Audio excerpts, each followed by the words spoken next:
Did they finally admit it? Now, those three men testified before Congress and enriched Did the government finally admit that they found UFOs, but not just UFOs, remains and bodies of non-human biologics? Well, it seems as if they have, and it seems as if this is becoming more and more mainstream and is becoming more and more accepted, and we still haven't seen any hard evidence in terms of like, hey, here's pictures, here's DNA samples, here's this, here's that.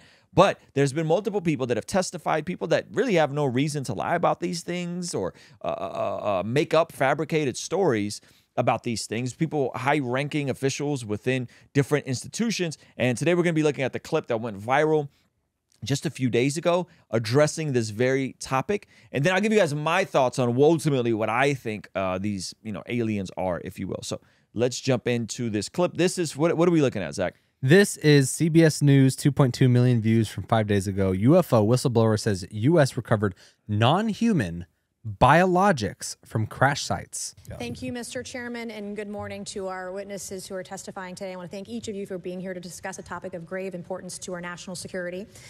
Oh, I already like it. I'm not going to pause every 10 seconds, but grave importance to our national security. It's getting good. Earlier this year, a Chinese spy balloon was shot down off the coast of my home state of South Carolina.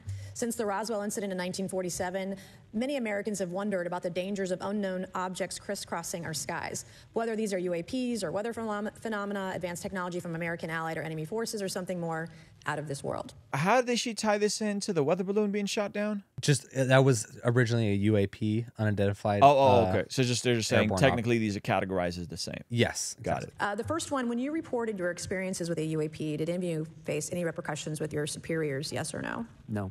Oh wow. No, I've actually never seen anything personally, believe it or not. So. All right. And then do you believe there's an active disinformation campaign within our government to deny existence of UAPs? Yes or no? That's a good question. I don't have an answer to that.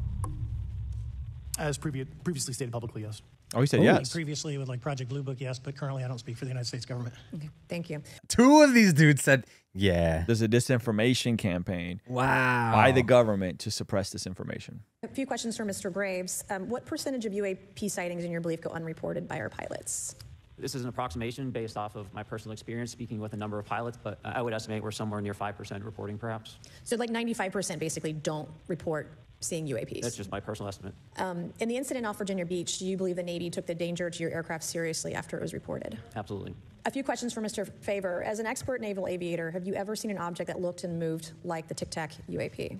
No. Did the Tic Tac UAP move in such a way that defied the laws of physics? Is she talking about TikTok? Tic Tac. Tic Tac. What are we Tic Tac talking about? UAP, baby. TikTok UAP. The way we understand them, yes. Many dismiss UAP reports as classified weapons testing by our own government, but in your experience as a pilot, does our government typically test advanced weapon systems right next to multi-million-dollar jets without informing our pilots? No, we have test ranges for that.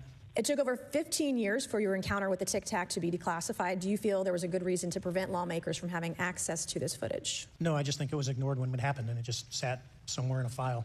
Never got recorded. It happens a lot up here. Shocker. Mr. Gresh, a couple of questions for you too, sir, this morning.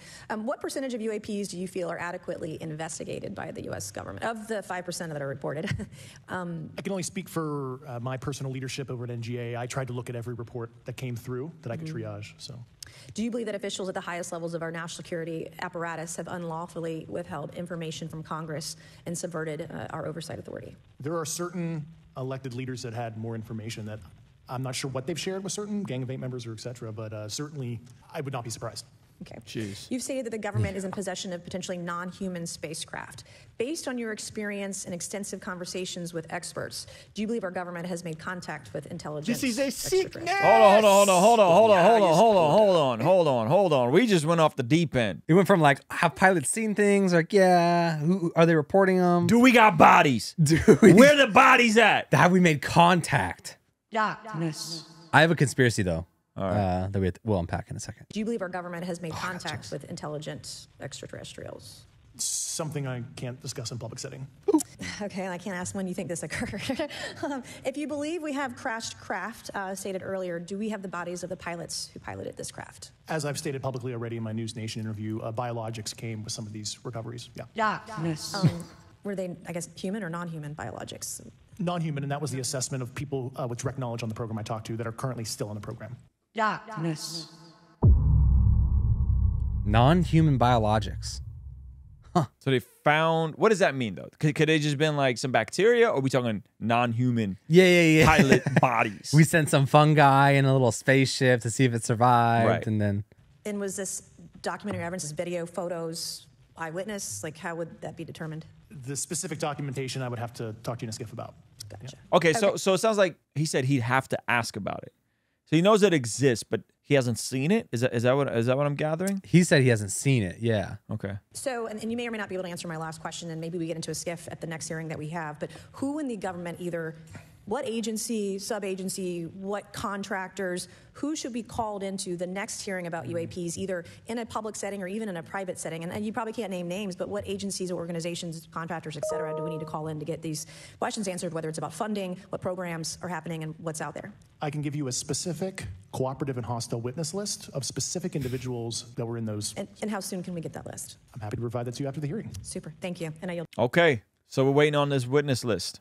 Okay. We're waiting so on this witness list. he says 95% of pilots aren't reporting these UAPs, which is a lot. That's a lot that they're saying aren't. So they're saying 95%. I think they're of probably pilots, just you're not supposed to see it. Like you see it, just act like you don't and see you're it. just like, you know, pushing. or they're not going to do anything about it anyway. Okay. So here's the chronically online question: conspiracy. Okay. How much of this is a distraction from the up and coming election? Will we know why aliens have made contact? That's the honest conspiracy going around though. That it's a distraction. That they're coming out. Oh no. What are they trying to distract us from? No. Okay. So the Christian conspiracy. I've Yes. seen this. Yes. Have you seen this? Nope. Christian conspiracy is that the Vern was to get us used to this idea of taking something for the team, and now this is their end of the world plan to, like, you got to take this mark so that we know that you're human and not non-biologics. Really? That's the thing I've seen. You know what bugs me about these sorts of things? Come on, Is that man. no one Give it ever to me. corrects themselves Afterwards, afterwards. they're No like, one ever goes, "We got that wrong." oh yeah, it was a monkey, And and, no the one- government set up a random. or no one ever goes a decade from now. We go, "Yeah, you know that goofy thing we said about like them trying to trick us into taking another bang bang jab because of the." No one ever goes back and corrects themselves. That's the frustrating part. There was folks that jumped out the window that said 1 billion people were going to because of the They were gonna like everyone who took the was gonna get a. yes was going to be died suddenly. Think about that for it. Like, and then no one comes back. But by what year? By Okay. when? By when could we acknowledge that this is nonsense? You know what I mean? Not to say that there aren't people that are injured because of this. Clearly they are, and that's tragic. That folks were forced into having to inject themselves into something to keep their jobs, or frontline workers. That's terrible. But generally speaking, like, you got doctors jumping out the window, people being interviewed that were saying that billions of people were going to. Yikes. And that the whole thing was population control. We forgot about that, though. Yeah. We forgot about that one. You know what I mean? We'll forget about this one. No one will hold these people accountable. Yes, but what are the odds? What are the odds that they're maybe a little right? That they're what? Maybe a little right. I don't think they're right. I think this is basic scripture that has been around forever. I've read books about this, interviewed people. The corruption of mankind. This is Genesis chapter 6. Genesis chapter 6, verse 1. Now it came about when mankind began to multiply on the face of the land, and daughters were born to them, that the sons of God saw that the daughters of mankind were beautiful, and they took wives for themselves, whomever they chose.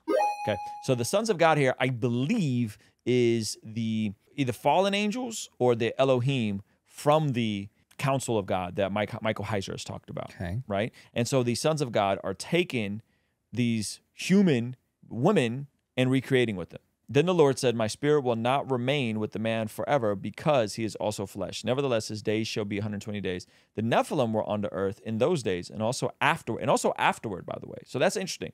And also afterwards. The Nephilim were here, and they were here afterward. Okay?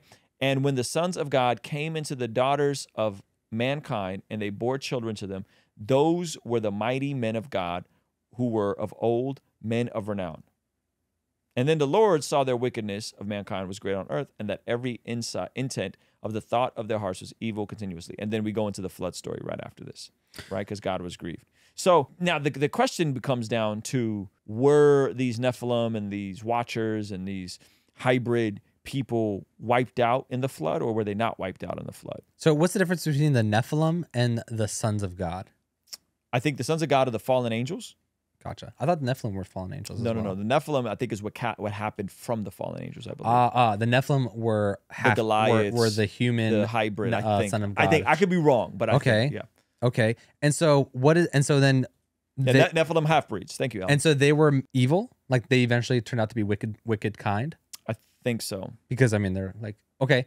And so then was this like a immaculate conception type of thing? Like these like spiritual beings made babies with daughters were also had physical bodies. Ooh. So when you see angels coming to earth, right? Yeah. They still have physical bodies. Yeah. You know, like when the angels came to that's not fair. To Lot's house. Could you imagine what? Being a dude at that time trying to compete with spiritual beings? They got the like six pack in a second. Yeah, I mean, this man. You know what I'm saying? They don't have to work for it. Yeah. So I think some of this is scriptural, and I think aliens, in my opinion, they're probably somehow connected to this. Okay. So they're connected, but what does that mean for us? Is it have any tie to the end times? Can the Nephilim destroy us? Or is it just like the Nephilim are like in hiding in the Amazon? Or you know what I'm saying? Or they're like they figured out how to get to the dark side of the moon, and now they just visit us every now and then, and non-human biologics were found, but at the same time, and if they're non-human biologics, but it was the sons, the fallen angels, sons of God, that had like humanoid bodies and made love to these women, human women, wouldn't the Nephilim also have human biologics? That would be hybrids. You know? Well, hybrid spiritually? No, hybrid physically. So these sons of God, these fallen angels that had humanoid bodies, still had extracurricular DNA going on. Like they had non-human aspects to them, even though they had physical bodies. Yes. So it was like beast.